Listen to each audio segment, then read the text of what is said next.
What's up, everyone? So today is it's about 3 days after Thanksgiving, and obviously I am sitting in my new kind of shelter spot. So I just kind of want to go over what to look for in a sheltered area.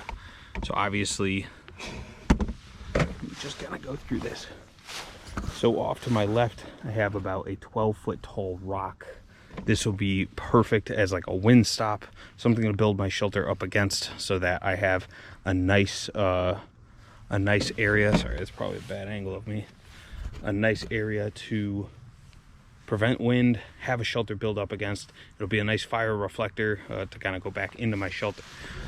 Behind me, I have a bit of a rock bed, and then behind that, just walk out here, is a decent sized drop, a hill. And the reason why that's important, especially during the winter time, is we have obviously cold sinks and heat rises. Being higher up on a hill, in a less exposed area, especially since I have a lot of this cover, a lot of that cold air is going to sink downhill away from me. So that's always very important to have. This will also act as a bit of a windbreak to kind of prevent some of a, if we have a windstorm or a winter storm and it's the wind whipping, then it'll be good to kind of get that away from me. Up here, there's a good bit of vegetation up there that will also help kind of break some of that wind, but not really a ton. We have a big rock over here and then another 11 to 12 foot big rock here. And the reason that this kind of lull area is so important is I have a windbreak here, I have a windbreak here. Basically it's almost like its own microclimate, so I'll be able to build a shelter, build bedding, all that sort of stuff, and it will be much less affected by the surrounding area as if I was much more exposed. So the second that I found kind of these rocks, I knew that this was kind of going to be the location for a lot of shelter building and survival practice and stuff like that. So today, one of the most important things that I wanted to go over is, now that we are entering cold weather, kind of what to wear, what to bring with you, even if it's just hiking, which I'm doing today. I hiked out to the spot. I kind of wanted to do a bit more scouting. Also, being in the woods relaxes me, so I wanted a little time to relax. So number one, I know this looks super stupid, but this is just a closed cell foam dollar store kneeler that you get for gardening. But the important thing about this is it insulates my butt when I'm sitting down, insulates my knees when I'm kneeling down, so that I'm not kneeling down in a cold, possibly wet ground. This will prevent my clothing from getting wet. It'll prevent my butt from getting wet, which will help retain heat. And also it is going to prevent me from losing heat through sitting on a cold hard ground, a rock, whatever it is. So I'm gonna put this down here. So first things first, we have the kneeler pad. Then I have a couple tools that I always bring with me, and this is a couple things that I learned from both Les Stroud and Dave Canterbury when it comes to winter survival specifically, and winter camping. That camping has survival aspects depending on the area that you're in. This is a bow saw that I made. Obviously I don't have the tensioner on it right now, but this is what I will be using after I take down larger wood, or if I have to limb up things. This is what I'm going to use. The only setback that a bow saw will have, especially in the wintertime or past freezing temperatures, is it has a little bit of trouble cutting after the water in the trees have frozen. So if you think about it this way, you're not only cutting the density of the tree and the wood itself, but you're also cutting the density of the ice. So the saws tend to not be too efficient in past freezing temperatures. I just have that to limb up things after I take down, well, I'm not taking anything down, but after I cut up larger logs. Also, it's good to have for anything that is going to be really above knee level. Especially even a good axeman, you have to be very careful with cutting anything above ground. just because if you glance or anything like that, you could hit your shin, you can hit your thigh, and with a sharp enough axe, which everyone should be carrying sharp tools, that could be potentially deadly. So especially if you're far away from any medical care. I'm in Connecticut. I'm fucking 15 minutes away from anything. So, but it doesn't give me an excuse to have poor axe technique and be cutting things that are at chest level. If you miss, you glance, you come down, you hit yourself right in the legs, you can hit yourself in the shoulder. Axes are gnarly, so you just want to be very careful. While we're on the topic of axes, anytime I go into the woods in the winter, this is my modified cold steel Trail Boss. And the reason I say modified is this is not the handle that came along with it. This mask is aftermarket, but having a mask on it is incredibly important, especially this is going to be in your backpack. Even if it's on the outside of your backpack, having a loose blade with a sharp edge, like I said, every blade should be a sharp edge. Having a loose blade with a sharp edge just bouncing around is a really bad idea. I got this, I believe, on Etsy, if not Amazon, for I think under 20 bucks, and it's a nice, it's on there pretty solid. I had to replace the handle for this axe aftermarket because I watched too much Wrangler Star, and when I got this axe, my instinct was to take my rubber mallet and tap on the bottom, and when I did that, it seated the head of the axe up to about a ½ inch further from what the cold steel had set it. And I was pretty disappointed in that, because it just meant that it was a loose head, and if I started swinging it, then it would have broken loose. I could have potentially been harmed. So I replaced this axe handle on that, just so I have a nice, well-seated, reliable axe. Number 3. So this is something I never go out into the woods without. It's just a simple metal cup. This goes on the bottom of my Nalgene bottle so that I'm not wasting a ton of space, and this can actually fit on the bottom of your Nalgene bottle in your cup holder. Now, the reason I mention a metal cup is, especially in the wintertime, you need to have the ability to boil water. Even in the summertime, anything like that, you need to have the ability to boil water. This is probably the smallest that you should have with you. Obviously, I'd prefer a pot, because then I can boil more water. I can make tea. I can make pine needle tea, or I can bring tea with me. Even just hot water, something to help warm you up, especially if you've been out in the elements for a long period of time. This is incredibly, incredibly important. And even if you're in a pinch, if you're trying to put a fire out or something like that, and you have a stream nearby, having an extra, this probably will hold maybe 12 ounces of water. That extra 12 ounces of water could be the difference between putting a fire out or not. So having this with you is incredibly important. Next, a tarp. If I had to choose, I would actually go out with the Grabber all-season blanket.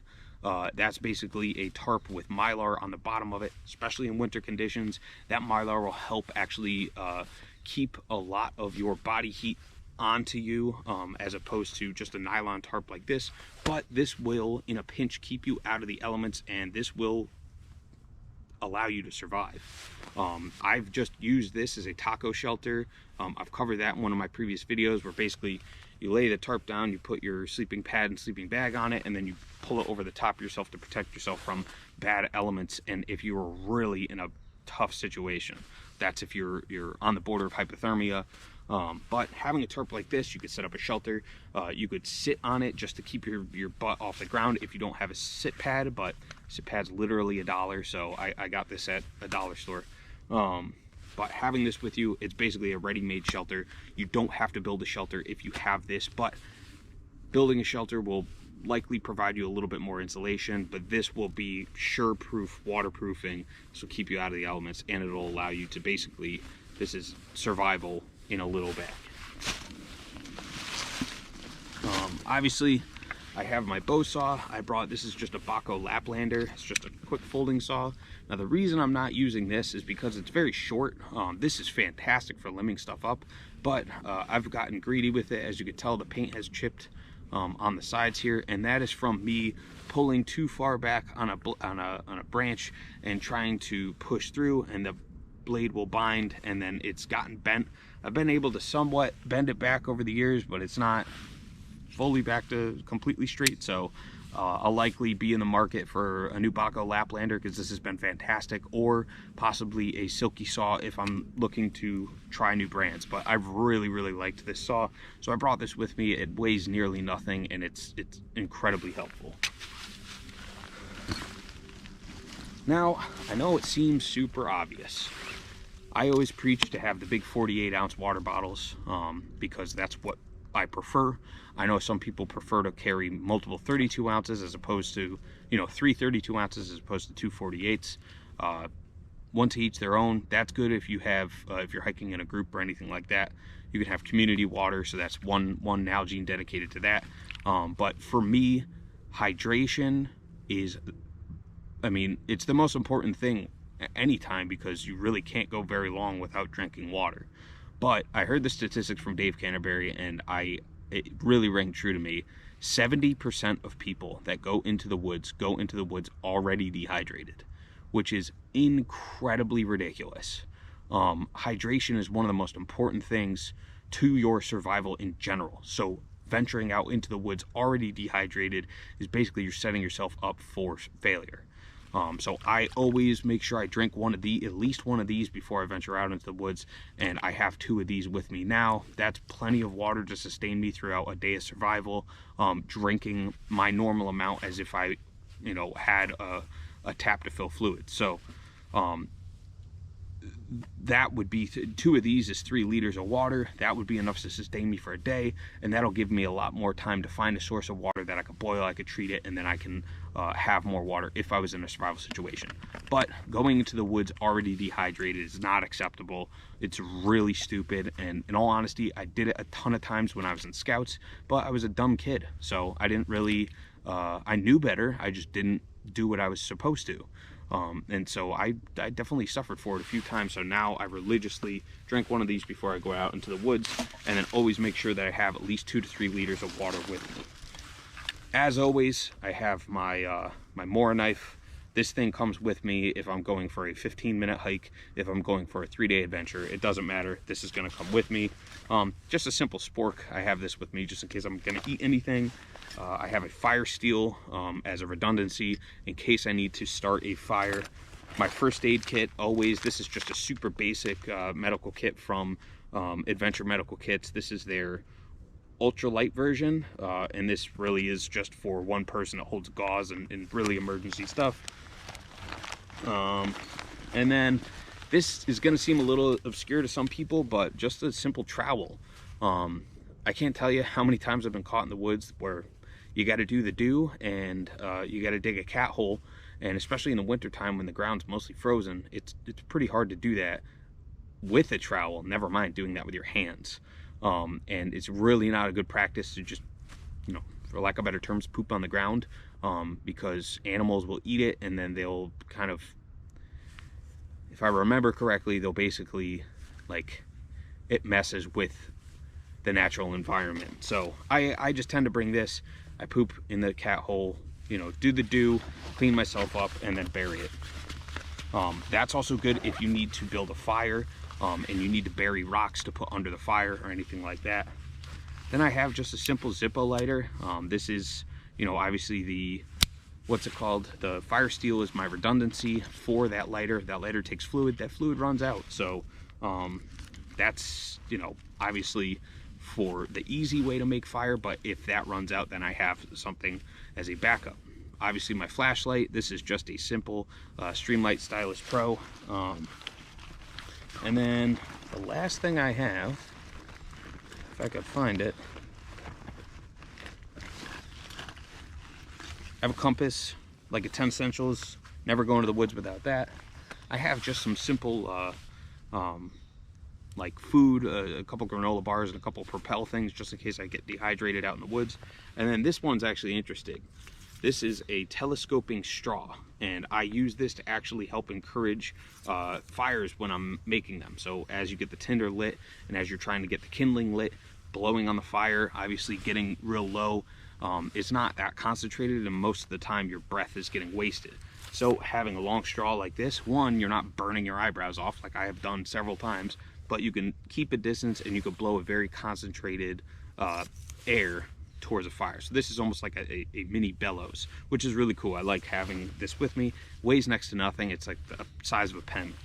And then finally, the most important thing when going out, even if it's just hiking, especially if it's just hiking, is the clothing that is on your back and the ability, or your ability to layer effectively.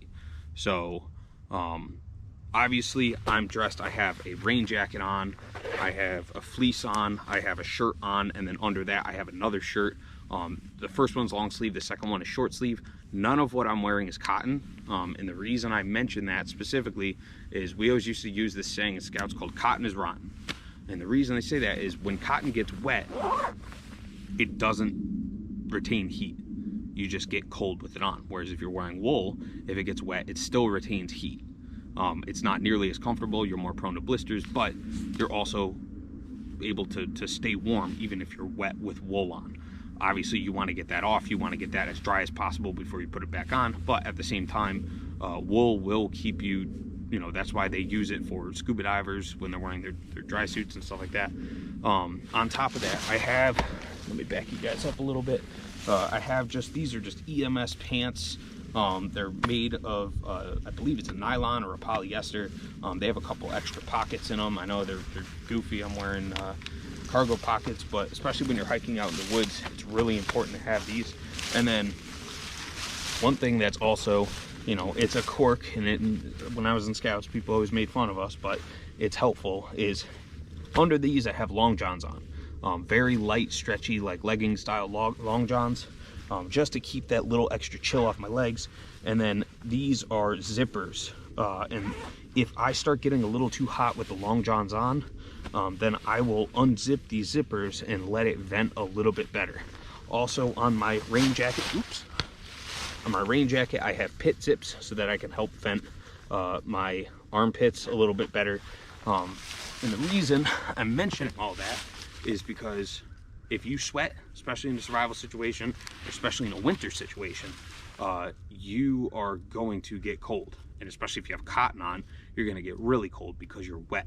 That's going to sap all the heat away from your body. And if you get wet and then you try to go to bed or something like that, that water will actually freeze on your skin and it could cause you to become hypothermic. On top of that, since it's only 35 degrees out, I'm not super cold right now with everything that I have on, but I almost always wear a baseball hat. When I'm out in the woods in the summertime, I tend to switch it out for a bucket hat, just to have a little bit more sun protection. But the reason I have the baseball hat with me in the winter as opposed to this at the moment is if I start getting cold, my ears start getting cold, I'll just put this right over the top. If it's not too bad, that'll keep my ears and the back of my neck from getting cold. But the reason I keep the baseball hat on is I can put the edge of my jacket over the baseball hat, and so if I'm getting snow, if I'm getting rain or anything like that, this gives me a better field of vision than if I don't have it on. And it keeps the snow from kind of dripping on my face and stuff like that. And I found when I was younger, it really annoyed me when snow was dripping on my face, so I always wear a baseball hat, especially if we had inclement weather.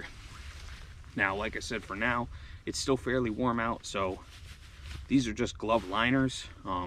They're fairly light, and for the most part, I don't need them, but I've been sitting here for a minute and my hands are starting to get cold, so this is just a little bit of extra warmth.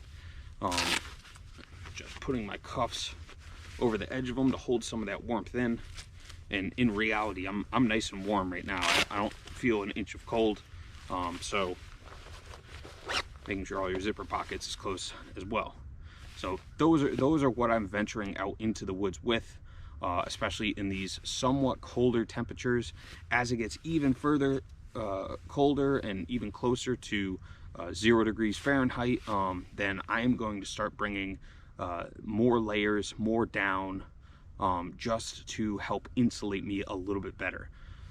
So I will do a specific cold weather clothing and layering technique video for you guys. That'll be coming up in the next few weeks. But I figured I would just kind of discuss kind of the basics that you would want to go out into the woods with these few things. So I hope you guys enjoyed the video today. Hit the subscribe button if you enjoyed you know, the topics. I have a bunch of other topics that I cover on my channel, and I'll see you guys next time.